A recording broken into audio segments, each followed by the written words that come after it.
Sir, what are the different places that the ulnar nerve can be compressed? Okay. We already studied the ulnar nerve. The ulnar nerve actually it is a continuation of the branch of the medial cord. So this is the ulnar nerve and which is passes behind to the medial epicondyle. And when the ulnar nerve which is compressed at the behind to the medial epicondyle and at the level of elbow it is called the cubital tunnel syndrome, and the other places the ulnar nerve which is compressed at the wrist when the ulnar nerve which is passes in superficial in between the two layer of the flexor retinaculum and piezohamate ligament, and this compression at this wrist level it is called the Guyon's canal syndrome. So, what are the difference in signs and symptoms of these two compressions? Okay. When the ulnar nerve which is compressed at the cubital tunnel syndrome at the this level at the elbow level, the mostly the all this ulnar nerve mainly supplies to the 15 muscles of the hand, amongst the mainly the hypothenar muscles which is atrophy over the hypothenar.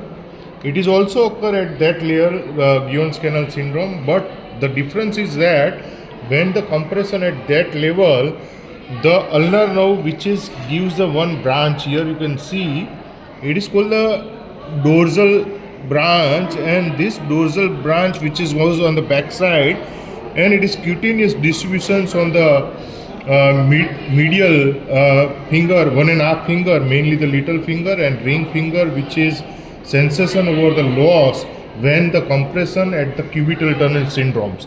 But this loss which is not seen inside the when the compression at the Guyon's canal syndromes. So the Guyon's canal syndromes, the ulnar nerve, there is a entry which is one, but when it exit, there is a two tunnels.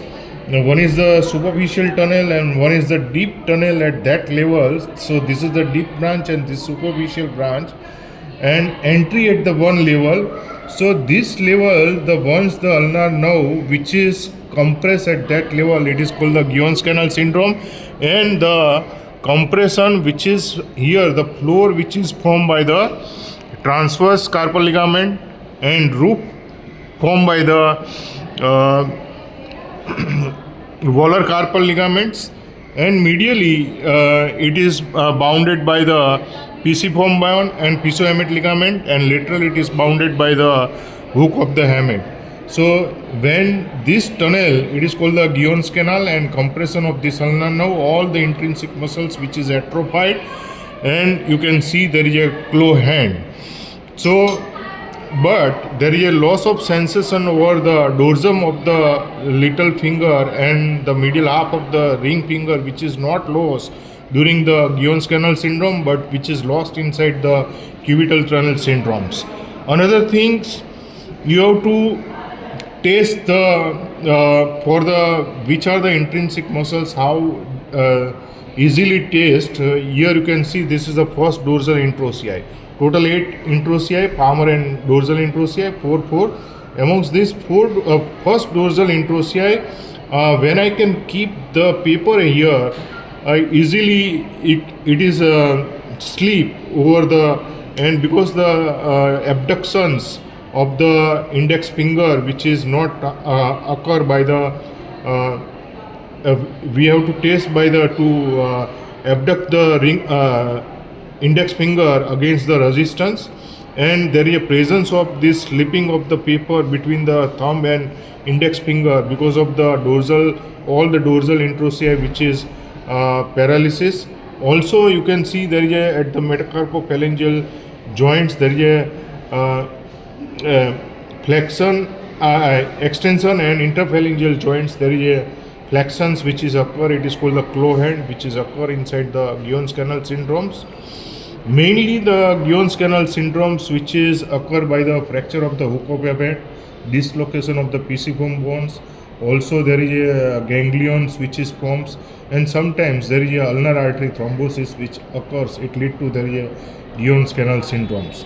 So this is the sign and symptoms, mainly the hypothenar muscles, all palmar, all dorsal introccei, which is paralysis, as well as there is a adductor pollicis, which is also paralyzed inside the Gueron's canal syndromes, and there is a claw hand into the little and ring finger at the metacarpophalangeal joint. There is a flexion. So in claw end, there is a extension at the metacarpophalangeal joint and flexion at the interphalangeal joints, which occur into the mainly the little and ring fingers. So this is the about the Gueron's canal syndrome and cubital tunnel syndrome difference, and mainly this is both the syndromes which is occurred due to the compression of the ulnar nerve. Thank you very much.